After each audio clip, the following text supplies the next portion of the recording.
الحمد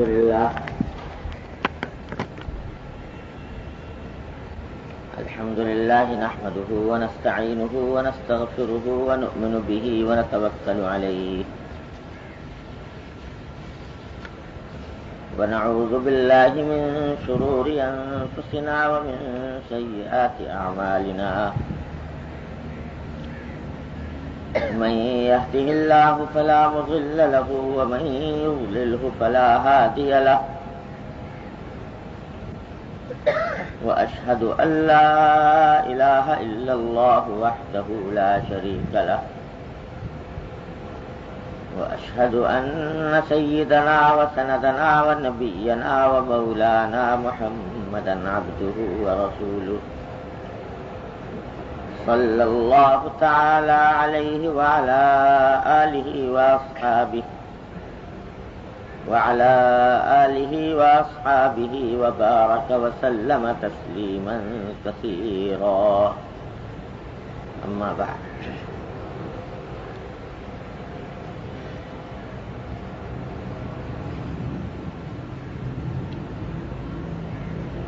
میں پچھلے 10 دن سے رنگون اور برما کے بعد دوسرے شہروں کے سفر پر تھا. اس لیے معلوم نہ ہو سکا کہ یہاں نماز کا وقت تبدیل ہو گیا، اس لیے پہنچنے میں تاخیر ہوئی. آپ حضرات کو انتظار کی جو زحمت ہوئی اس کے لیے معذرت خواہ ہوں. دراصل پچھلے یہ 9-10 روز مسلسل سفر میں گزرے اور متواتر بیانات کا سلسلہ رہا. ایک دن میں بعض اوقات 4-4 5-5 مختلف مقامات پر بیانات ہوئے. اس لیے ذرا آواز بھی کچھ بیٹھی ہوئی ہے اور طبیعت پر کچھ تکان بھی ہے، اور اتفاق سے کل دوبارہ سفر درپیش ہے حرمین شریفین کا. تو طبیعت کچھ سستی کر رہی تھی. آج یہ خیال ہو رہا تھا کہ چلو پچھلے جمعہ کو ناغہ ہوا تو ایک اور صحیح، لیکن اپنے حضرت والا قدس اللہ سرہ کی ایک بات یاد آ گئی. فرمایا کہ بھائی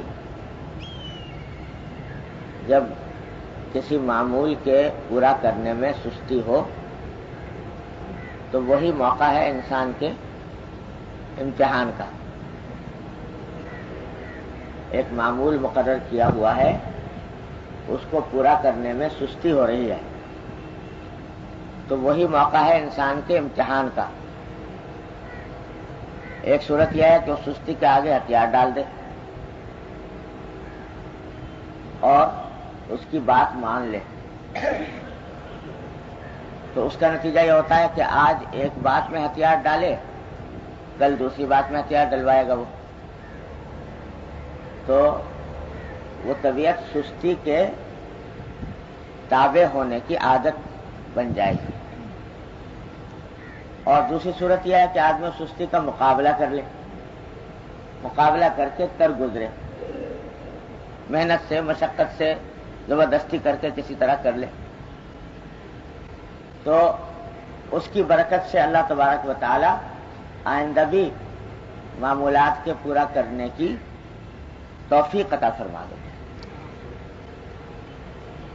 اور ملفوظ سنایا کرتے تھے حضرت حکیم الامت قدس اللہ سرہ کا، فرمایا کہ عجیب ملفوظ ہے، یاد رکھنے کا بلکہ دل پر نقش کرنے، کہ وہ ذرا سی بات جو حاصل ہے تصوف کا. کون کہہ رہا ہے؟ حکیم الامت مجدد ملت، جس کی ساری عمر تصوف کے حقائق و معارف کی عقدہ کشائی میں گزری. وہ کہہ رہا ہے کہ وہ ذرا سی بات جو حاصل ہے تصوف کا یہ ہے کہ جس وقت کسی طاعت کی ادائیگی میں سستی ہو تو اس سستی کا مقابلہ کر کے اس طاعت کو کرے، اور جب کسی گناہ کا داعیہ پیدا ہو تو اس داعیے کا مقابلہ کر کے اس گناہ سے بچے۔ فرمایا کہ جب یہ بات حاصل ہو جائے تو اسی سے تعلق مع اللہ پیدا ہوتا ہے، اسی سے مضبوط ہوتا ہے اور اسی سے ترقی کرتا ہے، اس سے تعلق مع اللہ پیدا ہوتا ہے۔ تو واحد راستہ سستی کا واحد راستہ ہے سستی کا مقابلہ کرنا۔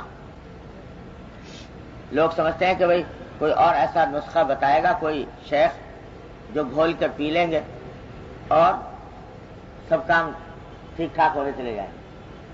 یاد رکھو کہ سستی کا مقابلہ ہمت سے اور کوئی راستہ نہیں۔ سوچ والا کی ایک بات تو یہ یاد آ گئی، دوسری یہ یاد آ گئی، دوسری یہ بات ہوئی کہ یہاں جو میں حاضر ہوتا ہوں تو در حقیقت اپنے فائدے کے لیے حاضر ہوتا ہوں کہ اللہ کے نیک بندے دین کی طلب لے کر دین کی بات سننے کے لیے جمع ہو جاتے ہیں، ان کی برکتیں حاصل ہوتی ہیں، اور جب کچھ لوگ اللہ جل جلالہ کے دین کی خاطر جمع ہوتے ہیں تو ایک دوسرے کی برکتوں کا آپس میں ایک دوسرے پر انعکاس ہوتا ہے۔ تو میں تو ہمیشہ اسی نیت سے آتا ہوں اپنا فائدہ حاصل کرنے کے لیے کہ ایک دوسرے سے دین کی خاطر ملنا بیٹھنا یہ فائدہ مند ہے، اور جو لوگ طلب لے کر آئے ہوں دین کی ان کی برکات حاصل ہو جائے۔ تیسری بات جو ہے وہ یہ کہ حضرت حکیم الامت مولانا تھانوی قدس اللہ سرہ کی ایک بات اور یاد آئی جو حضرت والا ہی سے سنی تھی، اور وہ بھی ہمیشہ یاد رکھنا۔ فرمایا کہ حضرت حکیم الامت قدس اللہ سرہ ایک مرتبہ بیماری پہ بستر پر لیٹے ہوئے تھے، اس بیماری میں جس میں وفات ہوئی، مرض الوفات۔ ڈاکٹروں نے منع کر رکھا تھا ملاقات سے بھی، بات چیت سے بھی، کاموں سے بھی، تو آنکھیں بند کیے ہوئے لیٹے ہیں۔ اچانک فرمایا کہ بھئی مولوی شفیع صاحب کہاں ہیں؟ میرے والد ماجد صلی اللہ علیہ وسلم۔ ان کو حکم دے رکھا تھا احکام القرآن عربی زبان میں قرآن کریم کی تفسیر احکام سے متعلق اس کی تالیف کا۔ تو فرمایا کہ وہ کہاں ہیں؟ خیر کسی نے بلا دیا تو حضرت والد صاحب قدس اللہ سرہ کو بتایا کہ بھئی آپ فلاں آیت کی تفسیر لکھ رہے ہیں تو فلاں آیت کے تحت یہ بات بھی لکھ دینا۔ اب مرض وفات میں لیٹے ہیں اور دل میں دماغ میں قرآن کریم کی آیات کی تفسیر اور یہ باتیں گھوم رہی ہیں، اور بلا کر سمجھایا کہ اس آیت کے تحت یہ بات بھی لکھ دینا۔ تو کسی نے حاضرین میں سے کسی نے عرض کیا کہ حضرت اس وقت طبیبوں نے منع کر رکھا ہے، بات چیت سے روکا ہوا ہے، آپ یہ کیوں اپنے اوپر زحمت برداشت فرماتے ہیں؟ یہی بات بہرحال وہ عالم ہیں، لکھ رہے ہیں، لکھ لیں گے جو کچھ لکھنا ہے، ایسی کہ اس کی وجہ سے اپنی صحت خراب کریں، یہ کیوں؟ تو حضرت نے جواب میں فرمایا کہ یہ بات تو ٹھیک ہے کہتے ہو، لیکن میں سوچتا ہوں کہ وہ لمحات زندگی کس کام کے، وہ لمحات زندگی کس کام کے جو کسی کی خدمت میں صرف نہ ہو، وہ لمحات زندگی کس کام کے جو کسی کی خدمت میں صرف نہ ہو۔ تو اس واسطے ذہن میں یہ بات آئی کہ یہ لکھ دیا جائے، خدمت ہو جائے۔ تو یہ خادمیت عجیب چیز ہے، اللہ تبارک و تعالیٰ اپنی رحمت سے ہمارے دلوں میں پیدا فرماتے ہیں خادمیت کا جب۔ ہمارے حضرت فرمایا کرتے تھے ڈاکٹر صاحب صلی اللہ علیہ وسلم کہ میاں خادم بنو، ہر ایک کے خادم، خدمت پیدا کرو. عجیب بات فرماتے ہمارے حضرت والا کا بھی انداز عجیب و غریب تھا. فرمایا کرتے تھے کہ دیکھو میں تمہیں ایک ایسا منصب اور عہدہ بتاتا ہوں کہ جو دنیا میں سب سے منفرد عہدہ اور منصب ہے،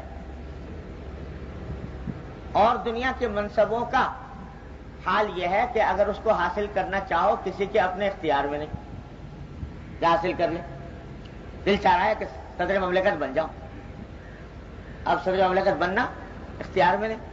دل چاہ رہا ہے وزیر اعظم بن جاؤں، وہ بننا اختیار میں نہیں. دل چاہ رہا ہے اسمبلی کا ممبر بن جاؤں، وہ بھی اپنے اختیار میں نہیں. پتہ نہیں کتنے پاپڑ بیلے پھر بھی پتہ نہیں کیا نکلے نتیجہ کیا نہ نکلے. اور کہیں کسی میں افسر لگنا چاہتا ہے، کوئی بڑی ملازمت چاہتا ہے تو درخواستیں لیے پھرو، انٹرویو لو، دو، خدا جانے کیا کچھ کرو، اپنے اختیار میں. پھر اگر مل گیا کسی طرح دوڑ دھوپ کر کے منصب تو کیا ہوتا ہے کہ لوگ حسد کرتے ہیں کہ دیکھو بھائی آگے بڑھ گیا ہم پیچھے رہ گئے. حسد کرتے ہیں، سازشیں کرتے ہیں، خدا نے کیا کچھ کرتے ہیں. اور پھر جب کسی جس نے منصب پر لگایا وہی جب چاہے معزول کر دے. اچھا خاصا وزیر اعظم بنا بیٹھا ہے، ختم ہو گیا. صدر بنا بیٹھا ہے، ختم ہو گیا، کسی نے معزول کر دیا. تو ساری دنیا کے عہدے منصب ایسے ہیں کہ نہ تو ان کا حصول اپنے اختیار میں، اور لوگ اس کے اوپر حسد بھی کرتے ہیں، اور معزولی کا بھی ہر وقت خطرہ. تمہیں میں ایک ایسا منصب بتاتا ہوں جس کا حاصل کرنا بھی اپنے اختیار میں، وہ حاصل کر لو تو کوئی تمہارے اوپر حسد بھی نہیں کرے گا، کوئی تمہارے سے لڑے گا نہیں، اور کوئی تمہیں اس سے معزول نہیں کر سکتا. اور وہ منصب ہے خادم کا منصب. خادم بن جاؤ، خادم کا منصب اختیار کر لو. خادم کا جب منصب اختیار کر لو گے اپنے اختیار میں، یہ کسی کے اوپر موقف نہیں، نہ اس کے لیے ووٹ ڈالنا پڑے، نہ اس کے لیے الیکشن کرنا پڑے، نہ کسی کے سامنے درخواست کرنی پڑے.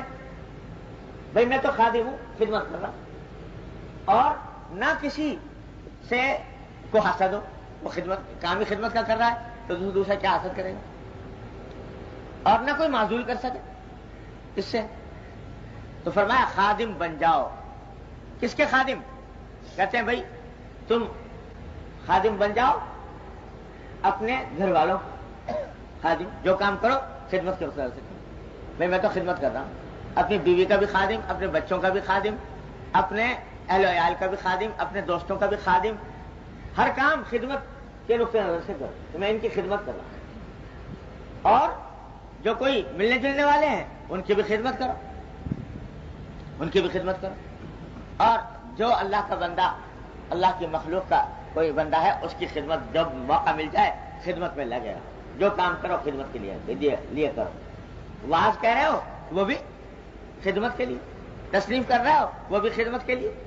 ہر کام خدمت کے نقطۂ نظر سے انجام دو. خادم بنو، خادمیت کا منصب حاصل کرو. سارے جھگڑے مخدوم بننے میں، خادم بننے میں کوئی جھگڑا نہیں. تو واقعی عجیب بات حضرت نے ارشاد فرمائی. اللہ تعالیٰ عمل کی توفیق عطا فرمائے. وہ تو فرماتے ہیں میں تو اپنے آپ کو خادم سمجھتا ہوں. حضرت خود فرماتے ہیں کہ میں تو اپنی بیوی کا بھی خادم، بچوں کا بھی خادم، اپنے مریدوں کا بھی خادم، اپنے اہل تعلقات کا بھی خادم، ہر ایک کی خدمت. تو پھر تو فرمایا کہ وہ لمحات زندگی کس کام کے جو کسی کی خدمت میں صرف نہ ہو. اور جب یہ منصب اللہ تعالیٰ عطا فرما دیتا ہے تو اس منصب میں شیطانی دسائش بھی کم ہوتے ہیں. بھائی شیطان تو یعنی عجب، تکبر، بڑائی وہ پیدا ہوتی ہے ان عہدوں میں جو دنیا میں بڑے سمجھے جاتے ہیں. خادم کے عہدے میں کیا بڑائی؟ تو اس واسطے اللہ تبارک و تعالیٰ اس کے اوپر بڑی فضیلتیں نوازتے ہیں. خیر عرض یہ کر رہا تھا کہ طبیعت میں آج ہو رہی تھی سستی، تو لیکن یہ سوچ کے یہ 2-3 باتیں حضرت کی یاد آ گئیں. اور اللہ والوں سے تعلق قائم کرنے کا بھائی یہی فائدہ ہوتا ہے. پتہ نہیں کب کہیں ہوں گی، نہ طلب، نہ خواہش، نہ کوشش. حضرت والے نے زبردستی کر کے کچھ باتیں پلا دی، کان میں ڈال دی، اور پلا دی اس طرح پلا دی کہ وقت پر یاد آ جاتی ہے الحمدللہ. وہ کام نکال لیتی ہیں. کہا فرمایا کرتے تھے کہ یہ جو باتیں ہوتی ہیں نا مجلس میں، تو لوگ بات چاہتے ہیں کہ بھائی یاد کر لیں، یاد ہوتی نہیں. اللہ تو اپنا وہ سنایا واقعہ کہ میں ایک مرتبہ حضرت تھانوی صلی اللہ علیہ وسلم کے ملفوظات جب آپ مجلس میں بیان فرمایا کرتے تھے تو میں چاہتا تھا کہ لکھ لوں، تو اور لوگ بعض لکھ لیا کرتے تھے، تیز لکھتے تھے. میں تیز لکھنے نہیں پاتا تھا تو لکھنے سے رہ جاتے تھے. تو میں نے حضرت سے ذکر کیا کہ حضرت میرا بہت دل چاہتا ہے کہ ملفوظات لکھ لیا کروں، اور لکھا جاتا نہیں اور یاد رہتے نہیں، بھول جاتی ہیں باتیں. تو حضرت نے فرمایا کہ میاں کس چکر میں پڑے لکھنے وکھنے کے. بات یہ ہے کہ پہلے تو جملہ یہ شاہ فرمایا کہ یہ لکھنے کی کیا ضرورت، خود صاحب ملفوظ کیوں نہ بنو، خود صاحب ملفوظ کیوں نہ بنو. حضرت فرماتے میں تو تھرا گیا کہ میں کہاں صاحب ملفوظ بنوں. پھر حضرت نے فرمایا کہ بات دراصل یہ ہے کہ جو حق بات ہوتی ہے اور اللہ جل جلالہ کے دین کی بات جو صحیح بات ہے، فہم سلیم پر مبنی، صحیح فکر پر مبنی، وہ بات جب تمہارے کان میں پڑ گئی اور دل نے اسے قبول کر لیا، کان میں پڑی اور دل نے قبول کر لیا، فرمایا وہ تمہاری ہوگی، چاہے وہ لفظوں میں یاد رہے یا نہ رہے. جب کان سے سن لی، دل سے قبول کر لیا تو تمہاری ہو گئی. انشاءاللہ جب وقت آئے گا تو اس وقت یاد آ جائے گی، اس وقت یاد آ جائے گی، عمل کی توفیق ہو جائے گی انشاءاللہ. یہی فائدہ ہوتا ہے بھائی بزرگوں سے کی خدمت میں جانے کا، ان کی باتیں سننے کا، کہ وہ ڈالتے رہتے ہیں کانوں میں، اور یہاں تک کہ وہ انسان کی طبیعت میں داخل ہو جاتا ہے، وقت پر یاد آ جاتا ہے.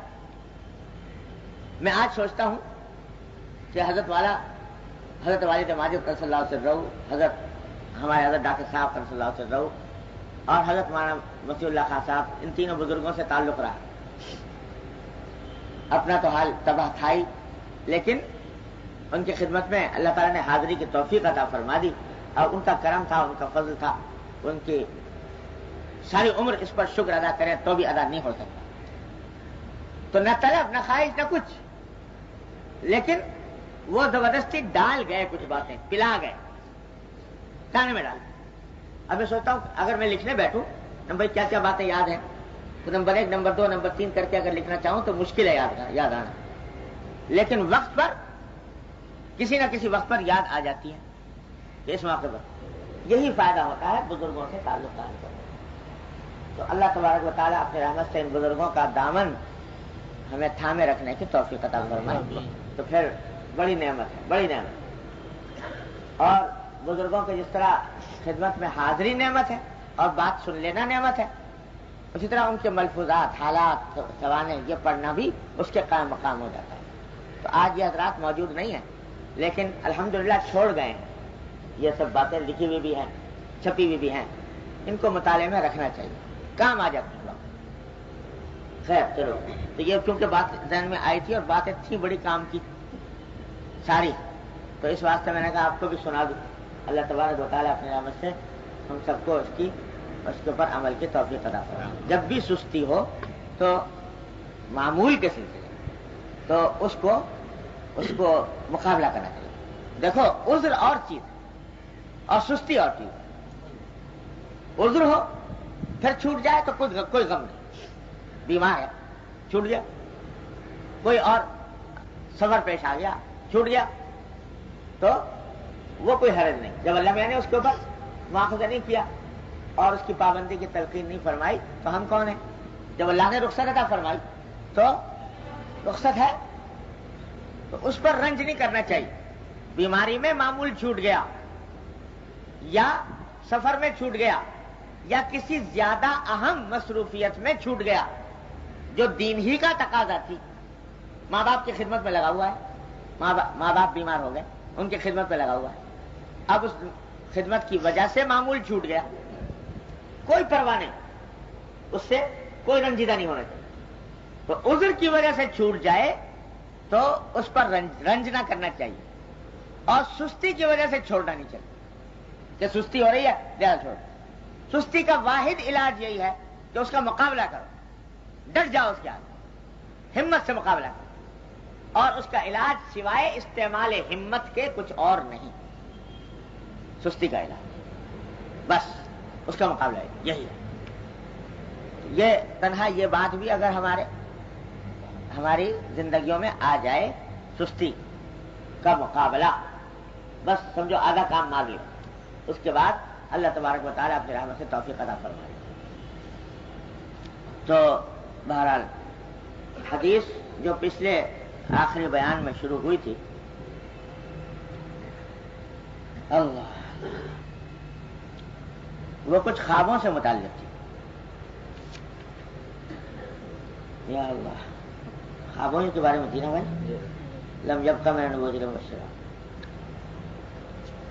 تو اسی سے متعلق 2-3 حدیثیں اور ہیں، اور ایسی ہیں جو اکثر و بیشتر جن کے بارے میں لوگوں کو معلومات نہیں ہے، اس میں غلط فہمی میں پڑے رہتے ہیں، تو ان کو پڑھ لینا مناسب اور ضروری ہے۔ پہلی بات یہ فرمائی نبی کریم صلی اللہ علیہ وسلم نے، حضرت ابو ہریرہ سے روایت ہے کہ رسول اللہ صلی اللہ علیہ وسلم نے فرمایا، من رآنی فی المنام فقد رآنی لا یتمثل الشیطان بی۔ اللہ، کہ جس شخص نے مجھے خواب میں دیکھا، یعنی نبی کریم سرور دو عالم صلی اللہ علیہ وسلم کی خواب میں زیارت کی، تو اس نے مجھی کو دیکھا، کیونکہ شیطان میری صورت میں نہیں آ سکتا۔ اگر کسی کو اللہ جل جلالہ یہ سعادت عطا فرما دیں نبی کریم صلی اللہ علیہ وسلم کے خواب میں زیارت ہو جانے کی، بڑی عظیم سعادت ہے، کیا ٹھکانہ ہے اس خوش نصیبی کا۔ فرمایا کہ جب مجھے دیکھے تو مجھی کو دیکھے، شیطان میری صورت میں نہیں آ سکتا۔ یعنی مطلب یہ ہے کہ جو شخص نبی کریم سرور عالم صلی اللہ علیہ وسلم کو اس معروف حلیے کے مطابق دیکھے جو آپ کا احادیث کے ذریعے ثابت ہے، تو وہ حضور ہی کو دیکھتا ہے۔ شیطان یہ نہیں کر سکتا کہ وہ دھوکہ دے دے کہ آپ کی معاذ اللہ آپ کی صورت مبارکہ میں آ جائے۔ تو یہ حضور اقدس صلی اللہ علیہ وسلم نے یہ اپنی خصوصیت بیان فرمائی خواب میں زیارت۔ الحمدللہ اللہ تعالیٰ بہت سے مسلمانوں کو یہ سعادت عطا فرما دیتے ہیں، سرکار دو عالم صلی اللہ علیہ وسلم کی زیارت ہو جاتی ہے، تو بڑی عظیم نعمت، عظیم سعادت ہے۔ البتہ مل جائے بغیر عطا کے، بغیر خاص کوشش محنت کے، بڑی سعادت ہے۔ لیکن اس معاملے میں مذاق مختلف رہے ہمارے بزرگوں۔ ایک مذاق یہ ہے کہ اس کی کوشش کی جاتی ہے کہ ایسے عمل کیے جائیں جس سے سرکار دو عالم صلی اللہ علیہ وسلم کی زیارت ہو جائے، اور بزرگوں نے ایسے عمل لکھے ہیں خاص کہ مثلا جمعرات کو، جمعہ کی شب میں اتنی بار درود شریف پڑھ کے اس سے یہ عمل کر کے آدمی سوئے تو سرکار دو عالم صلی اللہ علیہ وسلم کی زیارت ہونے کی توقع ہوتی ہے، امید ہوتی ہے کہ آپ کی زیارت ہو جائے گی۔ بعض حضرات کا ذوق یہ ہے کہ اگر کوئی کوشش بھی کرنا چاہے تو کر لے، لیکن دوسرے بعض حضرات کا ذوق کچھ اور ہے۔ میرے والد ماجد قدس اللہ تعالیٰ سرہ کے پاس ایک صاحب آیا کرتے تھے، آ کر عرض کرنے لگے کہ حضرت بہت طبیعت میں شوق ہوتا ہے سرکار دو عالم صلی اللہ علیہ وسلم کی زیارت کا، کوئی ایسا عمل بتا دیجئے کہ جس کے نتیجے میں یہ نعمت حاصل ہو جائے، سرکار دو عالم صلی اللہ علیہ وسلم کی زیارت کو۔ تو حضرت والد صاحب صلی اللہ علیہ وسلم نے فرمایا کہ بھائی تمہارا بڑا حوصلہ بڑا ہے، بڑے حوصلے والے آدمی کہ اس بات کی تمنا کرتے ہو کہ سرکار دو عالم صلی اللہ علیہ وسلم کی زیارت ہو جائے، ہمیں تو یہ حوصلہ ہوتا نہیں کہ یہ تمنا بھی کریں کہ ہم کہاں اور نبی کریم سرور عالم صلی اللہ علیہ وسلم کی زیارت کہاں. تو اس واسطے کبھی ایسے عمل سیکھنے کی نوبت ہی نہیں آئی، سوچا بھی نہیں کہ ایسے عمل سیکھے جائیں کہ سرکار دو عالم صلی اللہ علیہ وسلم کی زیارت ہو. اول تو ہم کہاں اور حضور کی زیارت کہاں، اور پھر ہو جائے تو اس کے آداب اور اس کے حقوق اور اس کے تقاضے کس طرح پورے کریں تو ہمت نہیں ہو، حوصلہ نہیں ہو. اللہ تعالیٰ خود سے عطا فرما دے، ان کا انعام ہے. جب وہ خود سے عطا فرمائیں گے تو انشاءاللہ اس کے آداب بھی پورے کرنے کی توفیق بخشیں. باقی ہم کس طرح اپنے کسب سے کوشش کر کے یہ مانگیں.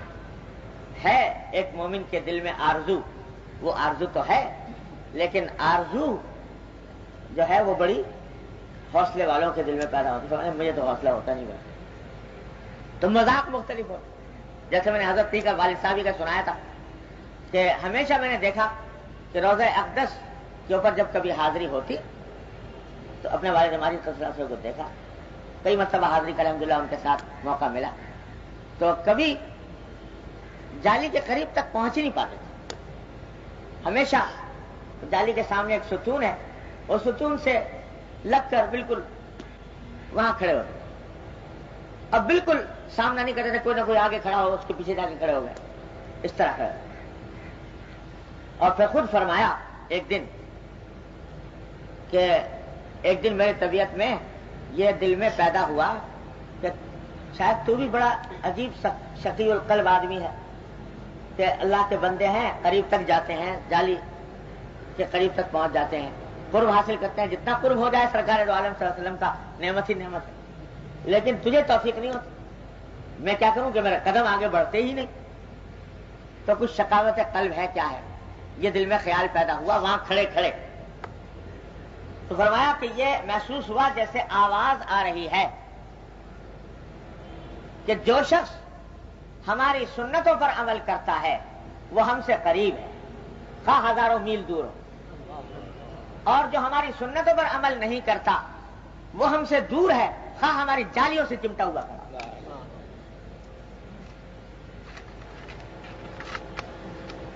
تو بھائی اصل چیز، اصل دولت وہ ہے نبی کریم سرور عالم صلی اللہ علیہ وسلم کی سنت کی اتباع. اللہ تبارک و تعالی اس کی توفیق عطا فرما دیجیے. بیداری کی حالت میں ان کی سنتوں پر عمل کی توفیق ہو، یہ ہے اصل نعمت، اصل دولت، اصل قرب نبی کریم صلی اللہ علیہ وسلم. اور یہ سنت پر عمل کی توفیق نہیں ہے اور زیارت کے لیے روضہ اقدس کی جالی سے چمٹا ہوا کھڑا ہے یا زیارت کی کوشش کر رہا. بھائی اللہ بتائے کوئی لفظ ایسا نہ نکلے، اللہ تعالیٰ حفاظت فرمائے، جو بے ادبی کا ہو. لیکن ہمارے اکابر کا مذاق تو یہی ہے کہ اصل فکر اس کی کرو کہ سنت کی اتباع ہو رہی ہے کہ نہیں ہو رہی، سرکار دو عالم صلی اللہ علیہ وسلم کی سنتیں زندگی میں داخل ہو رہی ہے کہ نہیں ہو رہی، فکر اس کی کرو. خوابوں کے پیچھے بہت زیادہ پڑنا یہ مطلوب اور مقصود نہیں، وہ نعمت ہے اللہ تبارک و تعالیٰ کی، اگر حاصل ہو جائے بہت بڑی نعمت ہے. لیکن اس کے اوپر مدار نہیں نجات غیر اختیاری معاملہ ہے اس کی طرف. ہمارے طبقے میں ایک بہت مخلوق ہے جو خوابوں ہی کے پیچھے پڑی رہتی، دن رات یہی فکر ہے کہ خواب اچھا آ جائے، یہ خواب آ گیا اس کی کیا تعبیر ہے، یہ خواب آ گیا اس کی کیا تعبیر ہے. درجہ خواب کی تعبیر کا بھی کچھ نہ کچھ. اسی لیے حضور اقدس صلی اللہ علیہ وسلم فرماتے ہیں کہ مبشرات کا یہ حصہ باقی ہے. اور اسی لیے یہ بھی معمول منقول ہے کہ جب آپ فجر کے بعد صحابہ کرام کے سامنے بیٹھتے تو کچھ منتہا محسوس کریے اور اسی سے دھوکہ کھا جائے کہ خواب دیکھا اور سمجھ لیا کہ میں پہنچ گیا کہیں سے کہیں. تو خوب سمجھ لو کہ خواب اپنی ذات میں نہ درجہ بلند کرتا ہے نہ اجر و ثواب کا موجب ہوتا ہے. خواب جو ہے وہ اس کے بجائے اصل مدار ہے بیداری کے اعمال. بیداری میں کیا عمل کر رہے ہو یہ دیکھو. اسی لیے ہمارے حضرت حکیم الامت صلی اللہ علیہ وسلم تو نے تو یہ قصہ ہی ختم کر دیا تقریباً. لوگوں کی بے اعتدالی دیکھی، خوابوں کا سب کچھ سمجھتے ہیں، تو کوئی کہتا کہ صاحب حضرت میں نے خواب دیکھا ہے، ذرا کچھ اس کی تعبیر بتا دیجیے، تو حضرت ایک شعر لکھ دیا کرتے تھے کہ نہ شبم نہ شب پرستم کہ حدیث خواب گویم، ہم از آفتاب ہستم ہم از آفتاب گویم، کہ بھائی نہ تو میں رات ہوں نہ رات کا پجاری ہوں کہ خواب کی باتیں کروں، میں تو آفتاب سے نسبت ہے، یعنی آفتاب رسالت، آفتاب سنت رسالت میں آپ صلی اللہ علیہ وسلم، اس سے نسبت ہے، تو جو کچھ بات کہتا ہوں اسی آفتاب کی بات کہتا ہوں، یہ رات کی بات نہیں کرتا۔ تو خواب کے بارے میں عام طور سے یہ جواب دے دیا جاتا ہے، تو زیادہ اس کے پیچھے پڑنا بھی ٹھیک نہیں۔ ہاں اللہ تبارک و تعالیٰ کوئی اچھا خواب دکھا دیتے ہیں، نعمت ہے ان کی، مبشرات میں سے ہے، اس سے بشارت حاصل کرے، اس بشارت کا نتیجہ یہ ہونا چاہیے کہ اعمال صالحہ پر تقویت ہو، یہی فرق ہے۔ وہ جو میں نے پہلے سنایا تھا امام محمد بن سیرین رحمۃ اللہ علیہ کا مقولہ کہ الرؤیا تسر ولا تغر، کہ خواب جو ہے وہ خوش کرنے کے لیے اچھا ہے لیکن دھوکے میں نہ ڈالے آدمی کو، اور یہی فرق ہے، پہچان یہی ہے کہ اگر خواب دیکھا اچھا، بڑی فضیلت کا خواب دیکھا، خواب میں دیکھا جنت میں پھر رہے، فرض کرو جنت کے محلات دیکھے، جنت کے باغات دیکھے، اور دیکھا کہ میں پھر رہا ہوں اس میں، تو بڑی اچھی بشارت ہے، لیکن اس سے دھوکے میں نہ آئے کہ ہو گیا میں جنتی، اب جنتی ہو گیا لہٰذا اب کچھ کرنے کی حاجت نہیں، کوشش کرنے کی حاجت نہیں۔ تو اگر کوئی شخص اچھا خواب دیکھنے کے بعد اعمال کے اندر اور زیادہ اہتمام کرنے لگتا ہے اتباع سنت کا، یہ علامت اس بات کی ہے کہ خواب سچا تھا، اچھا تھا، بشارت والا تھا، اور اس سے غلط نتیجہ اسے نہیں نکالا۔ اور اگر خدا نہ کرے خواب تو دیکھ لیا، اب جناب چھٹی ہو گئی، اب تو پہنچ گئے، تو اب اس کے بعد اعمال کی چھٹی یا اس میں غفلت بڑھ گئی، اس کا معنی یہ ہے کہ خواب نے دھوکے میں ڈالا۔ اس کا اہتمام حضور نبی کریم سرور دو عالم صلی اللہ علیہ وسلم کو بھی خواب میں زیارت جب ہو گئی تو کیا ہے ذرا سمجھ لو، اس کا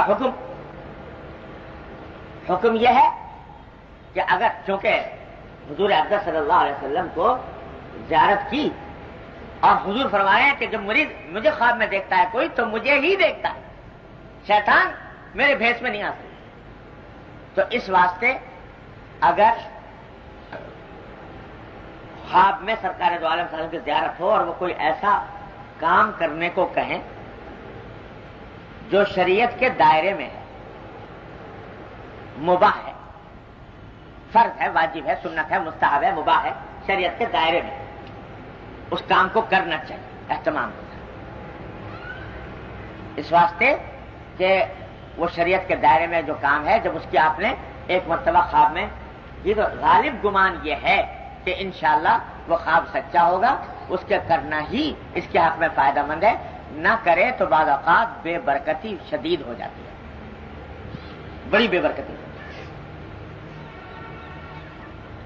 اللہ۔ لیکن اگر خواب میں بعض اوقات ایسے لوگوں کو ایسی باتیں بھی آ جاتی ہیں کہ جو شریعت کے دائرے میں نہیں، خواب میں زیارت ہوئی نبی کریم صلی اللہ علیہ وسلم اور ایسا محسوس ہوا کہ آپ نے یہ فرمایا، ایک ایسی بات فرمائی جو شریعت کے ظاہری احکام کے دائرے میں نہیں، اس سے باہر، تو خوب سمجھ لو اس خواب کی وجہ سے وہ کام کرنا جائز نہیں ہوتا، وہ کام کرنا جائز نہیں، اس واسطے کہ خواب کی بات کو اللہ تبارک و تعالیٰ نے حجت نہیں بنایا، شریعت میں حجت نہیں ہے خواب، اور جو ارشادات نبی کریم صلی اللہ علیہ وسلم کے براہ راست ہم تک پہنچے ہیں قابل اعتماد واسطوں سے، وہ حجت ہے، لہذا ان کے اوپر عمل کرنا ضروری ہے، خواب کی بات پر عمل کرنا ضروری ہے، کیونکہ یہ تو صحیح ہے کہ کوئی شیطان حضور اقدس صلی اللہ علیہ وسلم کی صورت میں نہیں آ سکتا، لیکن بسا اوقات خواب کا دیکھنے والا جو ہے وہ اس کے اپنے کچھ ذاتی خیالات مل کر خواب گڑبڑ ہو جاتا ہے، اس کی وجہ سے اس کو غلط بات یاد رہ جائے تو اس کی وجہ سے حجت نہیں. ایک مرتبہ ایسا واقعہ پیش آیا عجیب. ایک قاضی تھے, فیصلے کیا کرتے تھے, تو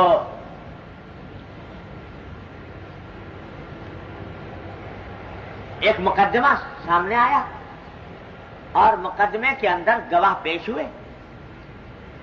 گواہوں کی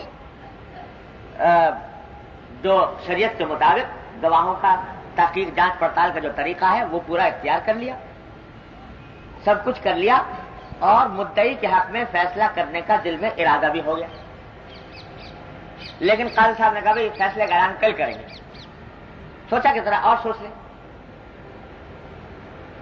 اب رات کو جو سوئے تو خواب میں زیارت ہوئی نبی کریم صلی اللہ علیہ وسلم, اور ایسا دیکھا صبح کو اٹھ کر ایسا یاد آیا کہ حضور یہ فرما رہے ہیں کہ یہ تم جو فیصلہ کرنے جا رہے ہو یہ غلط ہے, اور فیصلہ یوں نہیں یوں کرنا چاہیے.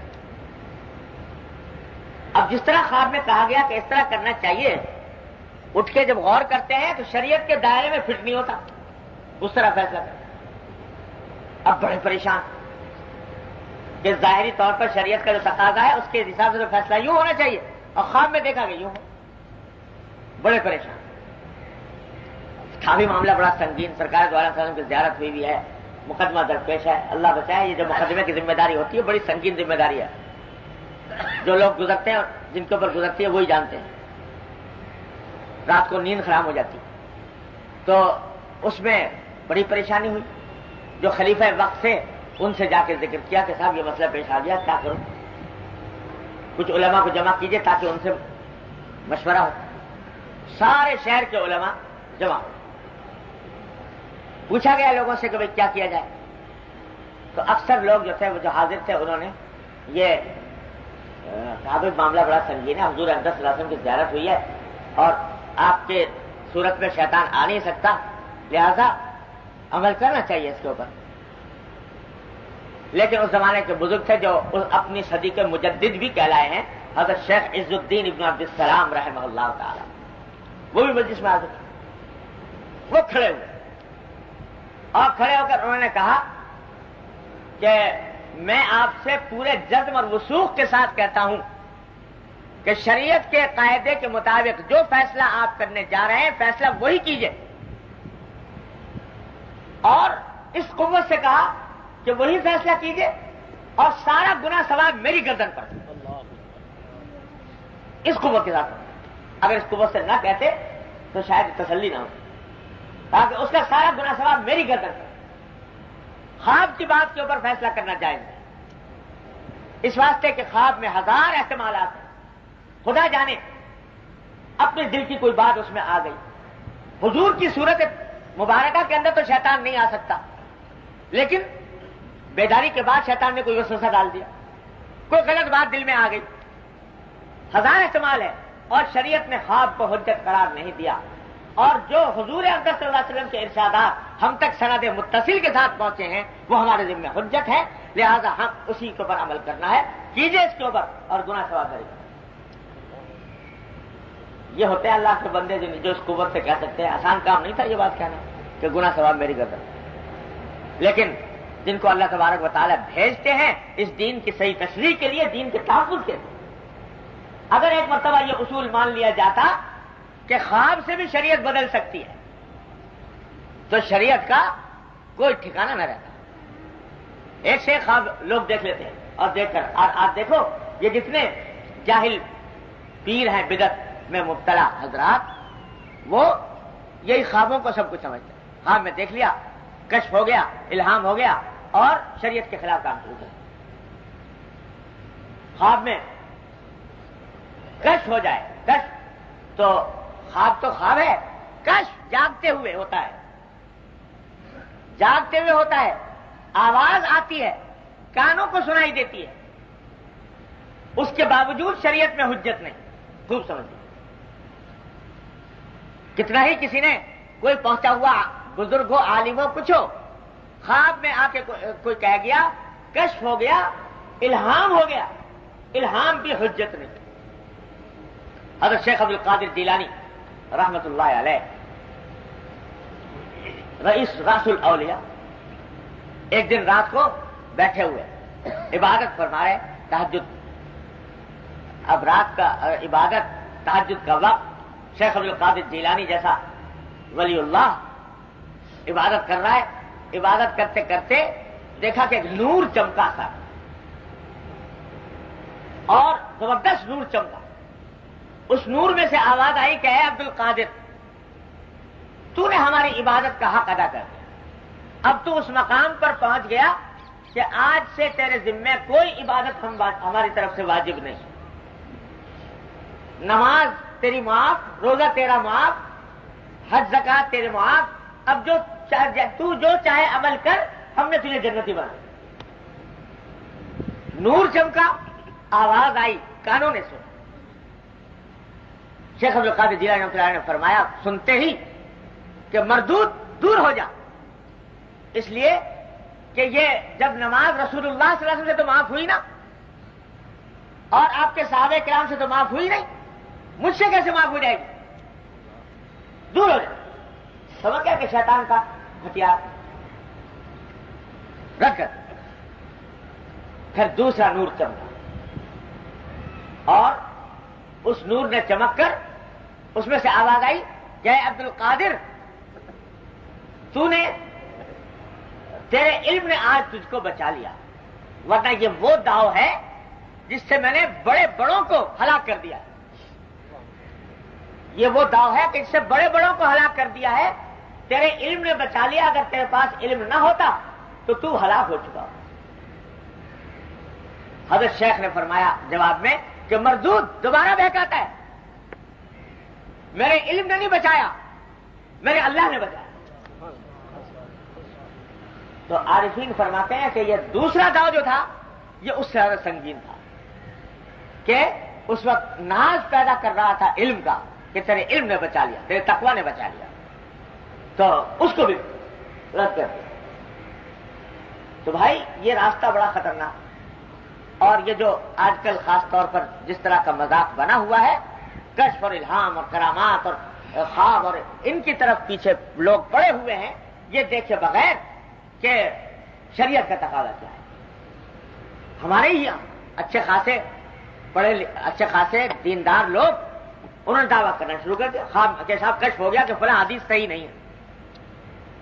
حدیث صحیح، بخاری کی حدیث، مسلم کی حدیث اب یہودیوں کی گڑی ہوئی. کیوں؟ کشف ہوا ہے. اگر اس طریقے سے ہونے لگے تو دین کی بنیادیں ہل جائیں، دین کی بنیادیں ہل جائیں. اللہ تعالیٰ غریق رحمت فرمائے ان علماء کرام کو جو دین کے در حقیقت محافظ اللہ نے ان کو بنایا، دین کے چوکیدار ہیں. ہزار لعنتیں ملامتیں لوگ کرتے رہتے ہیں، لیکن اللہ نے ان کو دین کا محافظ بنایا، نگہبان بنایا کہ کوئی حملہ نہ کر پائے دین کے اوپر، تحریف نہ ہو. کہہ دیا کہ خواب ہو، کشف ہو، الہام ہو، کوئی حجت نہیں دین میں. حجت وہ ہے جو محمد رسول اللہ صلی اللہ علیہ وسلم سے بیداری کے عالم میں چیزیں ثابت ہیں، وہ ہیں حجت. کبھی دھوکے میں مت آنا خواب کے اور کشف کے اور الہام. کشف جو ہے حضرت فرماتے ہیں کہ دیوانوں کو بھی ہو جاتا ہے کشف، صحیح، کافروں کو بھی ہو جاتا ہے. اس لیے کبھی اس فکر میں نہ آنا کہ نور چمک گیا اور رنگ نظر آ گئے اور فلاں فلاں چیزیں جاری ہو گئیں، دل چلنے لگا، دل دھڑکنے لگا. یہ سب ایسی باتیں ہیں کہ ان کے اوپر شریعت کے اندر درجات کا کوئی مدار نہیں. تو اس دھوکے میں کبھی نہ آئے. ایک اور حدیث جو اس بات کی ہے وہ کر کے تاکہ یہ موضوع ختم ہو جائے. حضرت ابو قتادہ رضی اللہ تعالیٰ عنہ سے روایت ہے جو فرمایا کہ نبی کریم صلی اللہ علیہ وسلم نے فرمایا کہ اچھا خواب اللہ کی طرف سے ہوتا ہے اور برا خواب شیطان کی طرف سے ہوتا ہے. تو جو شخص کوئی خواب میں ایسی چیز دیکھے جو ناگوار ہو، ناگوار واقعہ دیکھے، تو بائیں جانب 3 مرتبہ دھتکار دے اور اعوذ باللہ من الشیطان الرجیم پڑھ دے، تو یہ خواب اس کو انشاءاللہ کوئی نقصان نہیں پہنچے. خواب میں اکثر آدمی دیکھ لیتا ہے، ڈراؤنے خواب آتے ہیں، کوئی برا واقعہ دیکھ لیتا ہے، تو ایسے موقع پر تلقین فرما دی نبی کریم صلی اللہ علیہ وسلم نے کہ ایسے موقع پر یہ کرنا چاہیے کہ جب خواب سے بیدار ہوا فوراً بائیں طرف رخ کر کے 3 مرتبہ دھتکار دے، تھو تھو تھو ایسے کر کے. پھٹکار دے اور اعوذ باللہ من الشیطان الرجیم پڑھ لے، انشاءاللہ وہ خواب اس کے حق میں نقصان دہ نہیں ہے۔ ایک بات، اچھا خواب دیکھے، کوئی اپنے بارے میں ترقی دیکھی دنیاوی دینی، تو فرمایا کہ اپنے جاننے والے محبت کرنے والے کو بتائے، دوسرے کو نہ بتائے۔ خواب جو ہے، کیونکہ بعض اوقات ایسی الٹی سیدھی بات کو تعبیر میں کہہ دیتا ہے تو وہ اچھی نہیں ہوتی، بعض اوقات تعبیر اس کے مطابق ہو جاتی، تو اس واسطے اپنے محبت کرنے والوں کو بتائے اور اللہ تبارک و تعالیٰ کی شکر ادا کرے۔ برا خواب دیکھے تو یہ کرے، تعوذ کرے، اور یہ بھی فرمایا کہ کروٹ بدل لے، جس کروٹ پر خواب دیکھا تھا دوسری کروٹ پر چلا جائے۔ تو یہ عمل اگر کر لے تو خواب کے شر سے محفوظ رہتا ہے۔ جب کوئی شخص دوسرا کہے کہ صاحب میں نے خواب دیکھا اور بیان کرنے لگے، تو حضور اقدس صلی اللہ علیہ وسلم کا معمول تھا کہ ایسے موقع پر یہ پڑھا کرتے تھے۔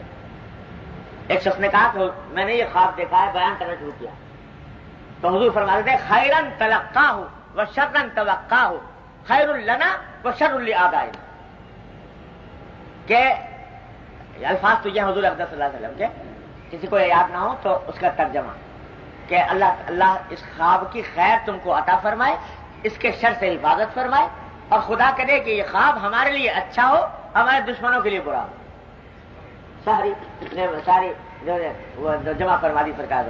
جب کوئی کہے تو مجھے خواب بیان کرنا ہے، فوراً پڑھ لو خیرن تلقاہ و شرن توقاہ، خیر لنا ولشر لآبائنا، بس نہیں ہو تو اردو میں یاد ہو، اردو میں پڑھ لو۔ یہ ہیں آداب خواب کے اور خواب کی حقیقت، یہ دل میں بٹھا لینی چاہیے، اور یہ فضولیات جو لوگوں میں پھیلی ہوئی ہیں ان سے اپنے آپ کو بچانا چاہیے۔ اللہ تعالیٰ حفاظت فرمائے۔ دعا فرمائے کہ اللہم صلی علی سیدنا مولانا محمد وعلی آل محمد کما صلیت علی ابراہیم وعلی آل ابراہیم انک حمید مجید۔ ربنا ظلمنا انفسنا وان لم تغفر لنا وترحمنا لنکونن من الخاسرین۔ یا ارحم الراحمین، اپنے فضل و کرم اپنی رحمت سے ہمارے تمام گناہوں کو معاف فرما۔ یا اللہ ہمارے اعمال و اخلاق کی اصلاح فرما۔ یا اللہ اپنی رحمت سے اتباع سنت کی توفیق عطا فرما۔ یا اللہ اتباع سنت کی توفیق عطا فرما۔ یا اللہ ہر طرح کے شر فتنے سے، معصیتوں سے، منکرات سے، گناہوں سے ہمارے گھر والوں، اعزاء احباب سب کی حفاظت فرما۔ یا اللہ ہر طرح کے شر سے حفاظت فرما، ہر طرح کے فتنے سے حفاظت فرما۔ یا اللہ اپنی رحمت سے پاکستان میں اچھی حکومت عطا فرما۔ یا اللہ پاکستان میں اچھی حکومت عطا فرما۔ یا اللہ اپنی رحمت سے پاکستان میں اچھی حکومت عطا فرما۔ یا اللہ بری حکومت اور اس کے شر سے حفاظت فرما۔ یا اللہ بری حکومت اور اس کے شر سے حفاظت فرما۔ اللہم انا نسألک من خیر ما سألک من عبدک و نبیک محمد صلی اللہ علیہ وسلم، ونعوذ بک من شر ما استعاذ منه عبدک و نبیک محمد صلی اللہ علیہ وسلم۔